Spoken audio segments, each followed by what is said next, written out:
Well, this is the next chapter of the Speaker's Primer. This is chapter 13. It's on introduction, conclusions, and connective statements. It talks about the introduction, the structure of the introduction should first get the audience's attention. It could clearly state the relevance of your topic, specifically to your audience. It should, if possible, establish your credibility to some degree, one of the functions it may serve. It would state your argument or your specific purpose. Another thing that some introductions, I'm not sure about most, some introductions do is preview your main points. I know there are sometimes students will ask me, do I have to do that because I have one point that I think is unusual or interesting or just maybe a little surprising for the audience and didn't want to give it away. No, you don't have to preview your main points. It is a somewhat standard thing to do. Transition to the body. You make a transition into the body of the speech in your introduction. There's the old saying, of course, the introduction of the body and the conclusion of a speech. Introduction, and the idea is to tell the audience what you're going to tell them, and then tell them what you told them. Talking about the introduction, you want to get the audience's attention. There are a lot of ways you can do that. And of course, a lot of things I'm going to say here, some of these, not a lot, most of them though, can be used as a conclusion. Not all can though. You might do a startling statistic that would get the audience's attention. You might make a startling statement that can get the audience's attention. You have to be careful about startling statements. If it's too startling, the audience may stop listening to you and start thinking about what you just said. You got to be careful about that. Personal stories bring an audience in, especially personal stories. It's very powerful for bringing an audience in. You could pose a rhetorical question to the audience. That's one thing you can do. One that was sort of like an implied answer to it. You might quote someone, famous or otherwise. You might have a good quote that you use. You can actually ask a question. Now, you can do two different things. You can ask for a verbal answer from an audience member. You can also ask the audience a question where you're asking for a show of hands. How many of you would like to? You have to be careful when you're asking the audience a question and you're asking one person a question. You want to make sure that you ahead of time have talked to that person, because it can ruin a speech. I had a young man who was doing an informative speech, and he got up and he just picked some guy in the back and on the spur of the moment said, so-and-so, haven't you always wanted to know more about this? And the person went, nope.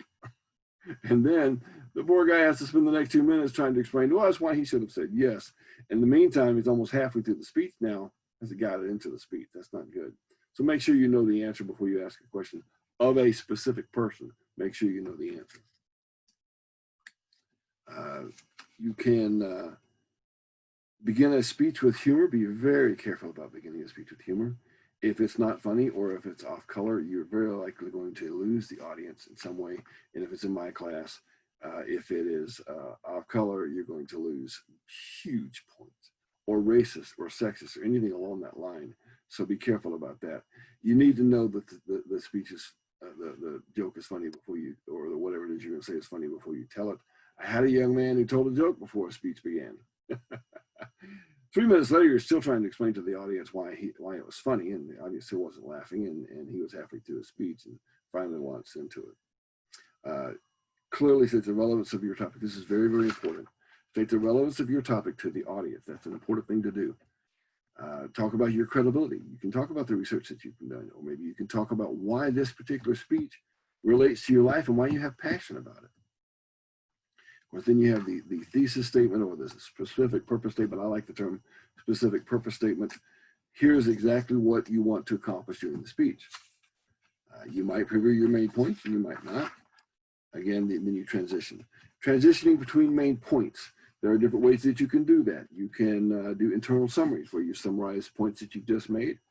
You can do internal previews where you preview points that you're about to make. You can even do both, and I've done that. I had a 4-point sermon one time, and I mentioned, okay, we've covered this and this. Now we're going to talk about this and this.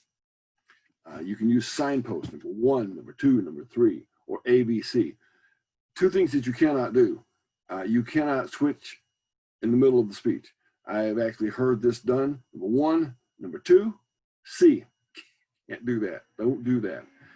That is not as common as the other one. And that is to start listing points 1, 2. And somewhere in the speech, you make a point, but you don't give a number. And the next thing you know, we're listening to you give number 4. 1, 2, da, da, da, da, da. Or 1, da, da, da, da, da. 2, da da da da da, da da da da da, 4, da da da da da. We're sitting there going, wait a minute now. Da da da da da sounded like 3, but you didn't say 3. That's problematic. You just can't do it. The structure of the conclusion, it signals that speech is ending. You may provide a summary, very, very important thing that you can do. Also, you want to have some memorable closer, some clincher, some final statement that leaves us with something to think about. Very, very important, very, very powerful way to conclude a speech. And that is chapter 13. We'll get this online and work on chapter